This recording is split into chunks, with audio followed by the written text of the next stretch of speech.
absolutely pure. Be compassionate and kind in your life. Practice meditation, learn some wisdom. In other words, practice the eightfold path. That's the best preparation for death. And those people who have practiced well in their life, they always die so beautifully. It's a privilege to be around a practitioner when they die.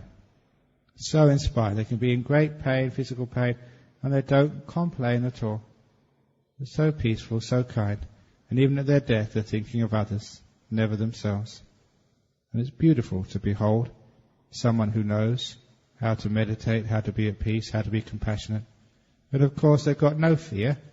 They lived a good life.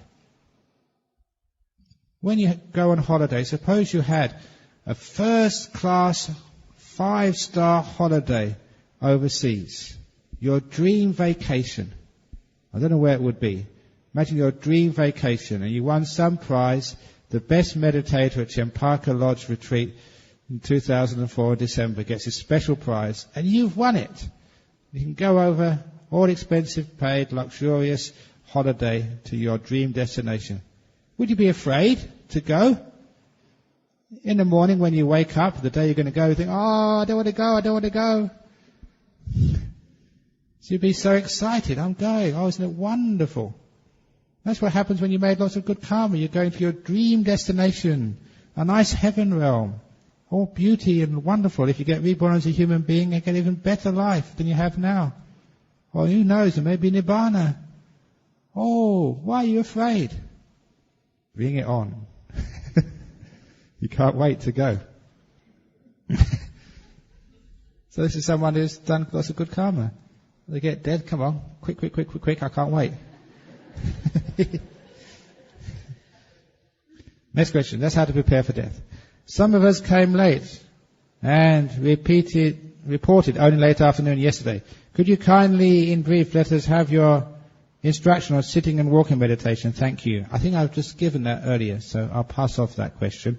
If you want any more instruction on that, please come up to the interview.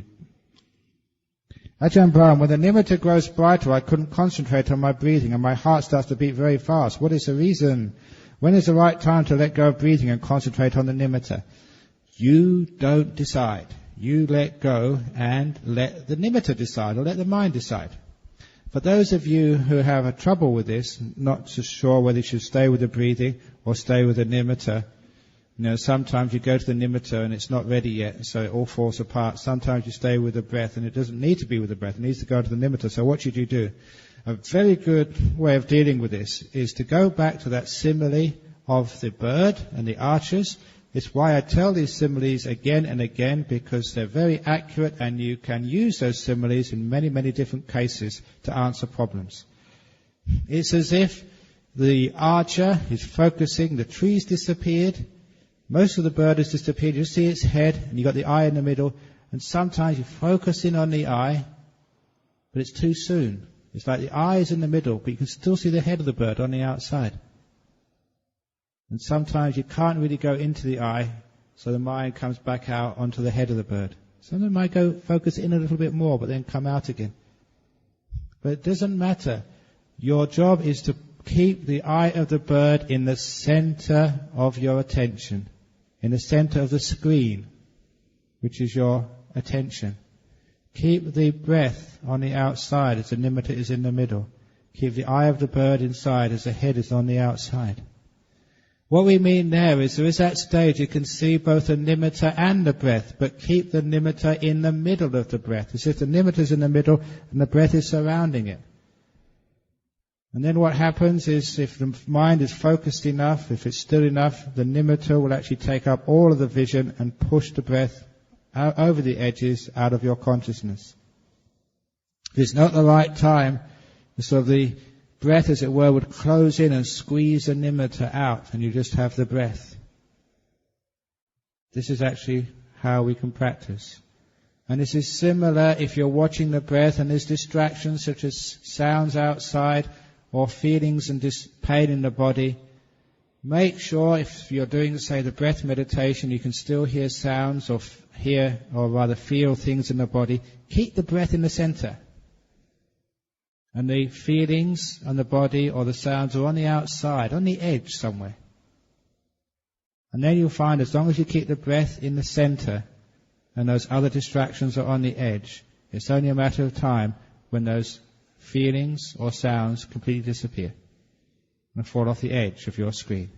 However, if you think it's a problem, the pain is a problem or the sound of the person next to you is a problem, then actually what you do, you take that sound or that distraction and that is pulled into the center of the screen and then the breath falls off. You can hear the sound, you can feel the pain, but you don't know where the breath's gone because you've centered on the wrong object. So always center, the most central feature, the most important feature in your field of vision. For example, I'm centering on that microphone over there now. That's my main object of focus. I can just see dimly a few people sitting around it. But if I keep focusing on that microphone, it's already happened. You've disappeared. I just focused on the microphone. I can't see you. Whatever you focus on and keep central to your mental vision will eventually fill up your whole mind. And what's on the edge will disappear. So if you're nimitta, breath, keep the nimitta in the center. The breath is on the outside. If it happens that it's the right time, the nimitta will fill up the whole screen and the breath will fall off. If not, the breath will close up and push the nimitta out from the center. Is that okay? Okay. We have another one here. How do you meditate when you have flu? Okay. It's amazing what you can do. Do lots of letting go meditation, lots of loving kindness meditation. Really relax. If you can watch the breath, you can watch the breath. And surprise, surprise, you can get so deep within you, you can't even feel the flu. And when you come out afterwards, you have no flu. This meditation is incredibly powerful. The deeper you go, the more powerful it is. Ajahn Chah used to tell the story. He had malaria for many years in Thailand. It was just common. Any monk who stayed in the forest, the jungle, would get malaria. It was just what every monk got. He had it for about 3 or 4 years. On and off. And he said one day he got it so bad, he just got so fed up with having these terrible, debilitating fevers. He sat there and decided he's not going to move, just watch it. And again, he went into the center of it. He described what it was like. He went into the center of this fever. And he was saying it was like he was surrounded by this incredible hot fire, which got hotter and hotter, like in the middle of a stove. But where he was sitting, in the very center of it, it was just so cool. But around it, you could feel the heat. And it got hotter and hotter and hotter until it exploded. He never got malaria again. That was the end of it. It burnt itself out. And I remember once, not quite like that, but I remember having typhus fever in a hospital in Thailand. This was 30 years ago. When I first became a monk. And in those days, this was in the town of Ubon. The northeast of Thailand was a poor area. It was the backwaters. It was a place which wasn't developed at all. That's where the best meditators were. And I got typhus fever, so I got sent to the hospital with this terrible fever. And it was very frightening. It was a backwater hospital of a third world country. So my first experience was, feeling just really terrible, with a fever. And then seeing at 6 p.m. the nurse leave his station, it was a monk's ward, disappear, and no one come to take his place. So after half an hour, I whispered, because that's all the energy I had, to the monk in my next bed, should we tell somebody there's no night nurse? And he turned around and said, what do you mean? There never is a night nurse. If there's any problems at night, if you take really sick, that's just bad karma. So they had all these really, really sick monks, some of them dying, and no nurse or doctor looking over them at night time at all. We're just left to our own resources for 12 hours of the day at night time. As soon as I said, what kind of hospital is this? I want to go home. And worse than that even, because they didn't know what fever I had. It was only after a few years later we found out what these fevers we all got was typhus, scrub typhus. That they had to have injections in your bottom, in your buttocks, twice a day. Now you might think that's not much, but if you remember the needles 30 years ago, before you had this wonderful technology of sharp, painless needles, those needles were very thick, and they were always reused many times. Because this was a poor hospital, they'd be sent to Bangkok first of all, and once they finished with them in Bangkok, they'd send them up to the provinces to save money. And once they used them in the ordinary wards, then they'd use them in the monks' wards, because the monks were supposed to be tough. And so these needles were, you wouldn't believe how blunt they were. To put them in your buttocks, you had to stab it in. So this nurse, she wasn't injecting, she was stabbing me twice a day. She was built like a water buffalo, this really big, strong lady, because she had to be. And twice a day, bang, whoa. It really hurt. Like being caned. What really hurt. And so, every time I saw this nurse twice a day, oh no. It was so awful. But one day, having very sore buttocks, being really so tired and feeling awful, I decided, okay, stop messing about, let's watch my breath. Let's meditate. And so I meditated, and I got into really nice deep meditation. Now, like having a nice meditation is a lot of bliss at any time. But when you have a terrible fever and you really feel so weak, tired and sore, it's wonderful. It's just such a relief to have like an hour or two away from that aching, sore body. But one of the things was, it surprised me, it said you can do those things. Even in a fever, you can get into deep meditation. When you're sore, when you're weak, you can do it. Interestingly, that I looked at my posture when I finished the meditation. It was no posture I've ever seen in any meditation manual. The legs and arms were all over the place. And it proved to me that yes, you can get into deep meditation no matter how you're sitting. But it also showed that you can get into deep meditation even when you're very, very sick. So if you've got a flu, you can still do it. No trouble. Just got to be careful. Go right in the center. And you go to a place where there's no flu, where there's no body, where everything's nice and peaceful and blissful. Chances are afterwards you'll have no flu when you come out. Any questions on that one? Okay, next question. Ajahn Brahm, when I am doing walking meditation, what should I watch, my breath or my step? I think I've answered that one. Just watch your step when you walk in meditation. If you really want to watch your breath, okay, you can, but it's preferable to watch the steps.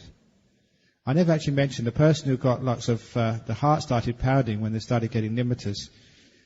This is just excitement, that's all, because, something's happening at last. Jhana's coming close, I'm going to see a nimitta. Oh, isn't it wonderful? Don't spoil it by getting excited. Nice things are happening, you blow it. So next time, be calm. So the heart will calm down. And you'll be able to stay those beautiful experiences without any problem. But I'm going to say some more about that this evening in like mindfulness, because it's something which I've been using for many years and teaching for many years. I call programming mindfulness. And that's be especially useful for people who have a recurring problem, such as when you get deep in meditation, the heart starts pounding with excitement. But I'll talk about that this evening. Ajahn Brahm, I'm sick now, having a cold. I once heard that meditation would help us to stimulate our body for faster healing and recovery. Is this true? Yeah, it does. I've already mentioned if you get to deep meditation, you just blow the cold away. But not only that when you get into deep meditation, or not even deep meditation, ordinary meditation, you may have the experiences that parts of your body jerk, like your hand goes up or something jerks. Sometimes you have the experience of you get very hot in some part of your body, like the head might get very hot or the back is very, very hot. And people often come and say, what is that? What's going on? What happens when you meditate is that because you're letting go and you're relaxing, the body is feeling free, especially when the body disappears in your meditation. The energy flows in the body have a chance to flow freely without being blocked. As you all know, in Chinese medicines, the energy flows, the qi going through the body. When they get blocked, that's called sickness. In Indian medicine, they used to call it the winds flowing through the body. And when they get blocked, that's called sickness. When you meditate, those winds, those energy flows, can flow freely. And sometimes it happens that when you're meditating, when you're not trying to do anything, when you're really relaxing, the energy can flow freely for the first time, maybe weeks or even months. And they flow to that part of the body which needs some healing. What happens is part of the body gets very hot. If you actually look at it afterwards, it's actually red. Healing has happened there. And sometimes you wonder, I didn't think I was sick there. The body knows what to do. You probably had an incipient sickness there. As a woman, you might get some heat in your breasts. You had an incipient cancer coming along. Meditation and the heat healed it. One lady recently, she came up to me in interview time. Her whole back and shoulders were really hot in one meditation. I mean, really hot. She wondered, what's going on? My first question, Madam, have you ever had any injury to your back and shoulders? And she just laughed. She said, I've had a bad back and shoulders for years. I said, well, you're not going to have one now. Well, it's going to get much better. Because the energy could actually flow to that area. That's what happens sometimes. You can't try to do this. It just happens naturally. In one retreat I taught in Sydney, one of the meditators was making this awful noise throughout every meditation. He was breathing so heavily, so much so that somebody in there questioned, can you tell people to be quiet when they're breathing? And then I announced that man is dying of cancer. He's got cancer of the sinuses. He's maybe only got 2 or 3 months. He wants to give this meditation a shot, just in case it might do something. And everyone went quiet. They never asked that complaint again. Please breathe as loud as you like. Because he was dying, poor fellow. On one meditation, he told me in his interview, he heard a pop in his nose. That's how he described it. It went pop. He could breathe again. He said it was amazing. It was magical. It closed up soon after. But for the first time, he didn't know why that happened. He could breathe through his nose. And he hadn't been able to breathe through his nose for a long time because of the cancer blocking his air passages. I thought he had actually died because his cancer was so far advanced. But he survived. I saw him in November in Sydney. Really, really well. His meditation had cured his cancer. So this is what you can do. So but you really relax, let go, and your body opens up and it starts healing itself. Dear Ajahn, being an active person, I wonder if there's a form of exercise meditation other than walking meditation, which can be practiced. And is it practiced with the mind? Will the mind be easily distracted? Sadhu, sadhu, sadhu. It's good to be active, but it's also good to be still. So do both. When it's time to do something, do it. When it's time to be still, still. So those of you who are very active, sit on your cushion and try and develop the peaceful meditations. And then your activity will be more active. You need to balance. So there's no real substitution there for walking meditation and sitting meditation. Because if you're really active, sometimes it's just restlessness. What are you running away from? Learn how to be still. Dear Ajahn, how to use the heart and not the head? I really don't know how. Trying for so many years and being to a few of your retreats, I don't know how to ask this. Ajahn, please give a few tips to guide me, something I can use in daily life and retreat. Okay, use the heart instead of the head. In the head you think. The heart knows. It feels. A good example of this is, for those of you old enough to remember the Vietnam War,